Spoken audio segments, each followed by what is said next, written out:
देखिए, आरक्षण की जहाँ तक बात की जाए तो राष्ट्रीय जनता दल जो है हमारी पार्टी, वो आरक्षण को लेकर प्रतिबद्ध है। और हम लोग जो हैं हमेशा से, हमारे नेता लालू जी ने सामाजिक न्याय के लिए, धर्मनिरपेक्षता के लिए हमेशा से लड़ाई लड़ने का काम किया।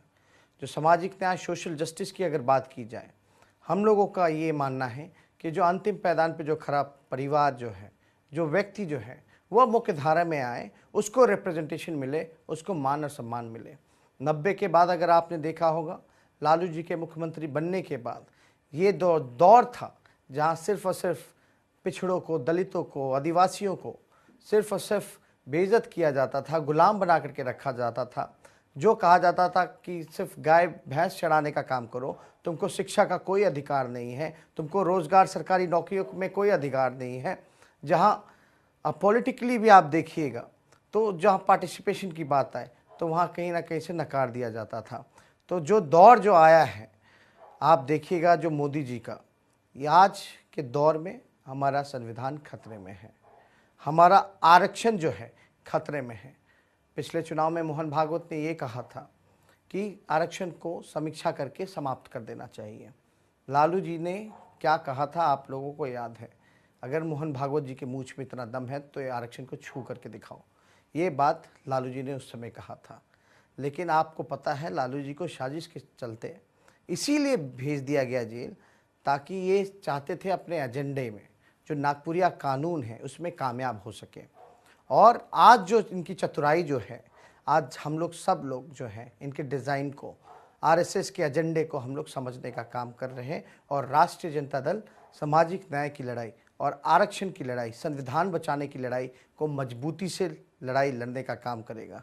लालू जी भले ही शारीरिक तौर पे हम लोगों के बीच नहीं हो, लेकिन लालू एक नाम नहीं बल्कि एक विचारधारा का नाम है।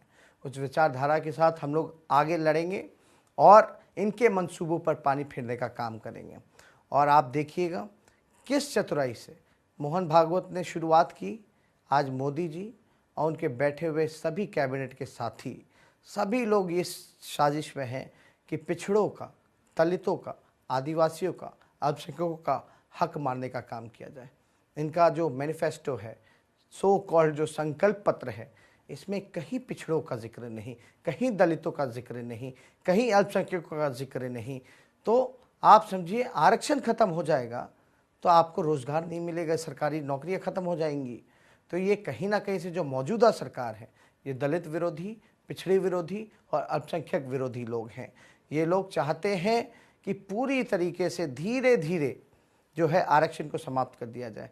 आपने 2 उदाहरण देखे होंगे फिलहाल दिनों में। SC/ST एक्ट जो दलितों को, आदिवासियों को जो सुरक्षित जो कानून दिया करता था, उस कानून को अपने लोगों के इशारे से, अपने लोगों से ये जो है PIL कराते हैं कोर्ट में। और सरकारी पक्ष का जो अटॉर्नी जनरल होता है या वकील होता है, जो इसको पक्ष रखना होता है, उसको ना भेज करके कमज़ोर पक्ष रखा जाता है, ताकि कोर्ट ज़रिए जो है ये इसको ख़त्म कर दिया जाए। फिर रोना रोते हैं कि कोर्ट ने ख़त्म कर दिया। ये तो भारत बंद हुआ तब जाकर के SC/ST एक्ट, जब आप जागरूक हुए, दलित पिछड़े जब जागे, तब जाकर के इनको मजबूरन जो है वापस लागू करना पड़ा।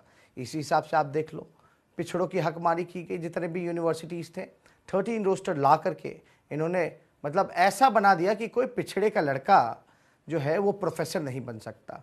मतलब इनका कहने का मतलब, तुम जो हो गुलामी करो, तुम जाकर के गाय भैंस चढ़ाओ, बकरी चढ़ाओ, तुमको प्रोफेसर बनने का कोई अधिकार नहीं है। तो इस चीज़ को देख करके हम लोगों ने भारत बंद किया, हम लोग सड़कों पर आए, हम लोगों ने आंदोलन किया और मजबूरन जो है इस सरकार को जो है फैसला जो है वापस लेने का काम किया गया। जब SC/ST एक्ट ख़त्म किया जा रहा था तो रामविलास पासवान जी, चिराग पासवान जी AC के कमरे में सो रहे थे और हम और हमारे विधायक जो हैं रोडों पे संघर्ष कर रहे थे। आप देखिएगा कहीं ना कहीं से नीतीश कुमार जी की भी जो रोल रहा, जो सामाजिक न्याय धारा से बोलते हैं निकले हुए हैं, लेकिन कहीं ना कहीं से वो RSS की गोद में खेलने का काम करते हैं। आरक्षण रहे या ख़त्म हो जाए, उनको इसकी परवाह नहीं, उनको बस अपनी कुर्सी और लालच की परवाह है। इसलिए बीजेपी के साथ गए। और किसी व्यक्ति ने अगर RSS जो संविधान विरोधी है, जो आरक्षण विरोधी हैं, बीजेपी के लोगों को अगर ज़मीन देने का काम किया है बिहार की धरती पर, तो वो सिर्फ और सिर्फ नीतीश कुमार हैं। और चिराग पासवान तो ऐसे ऐसे बयान देते हैं, आरक्षण की बात करते हैं कि संपूर्ण दलित जो है उसको अपना जो है आरक्षण वापस कर देना चाहिए। अगर ऐसी बात है, चिराग पासवान जी अगर ऐसी बात करते हैं, तो वो खुद, उनके पिता, उनके चाचा रिजर्व सीट से क्यों चुनाव लड़ने का काम करते हैं? वो क्यों नहीं जनरल सीट से चुनाव लड़ने का काम करते हैं?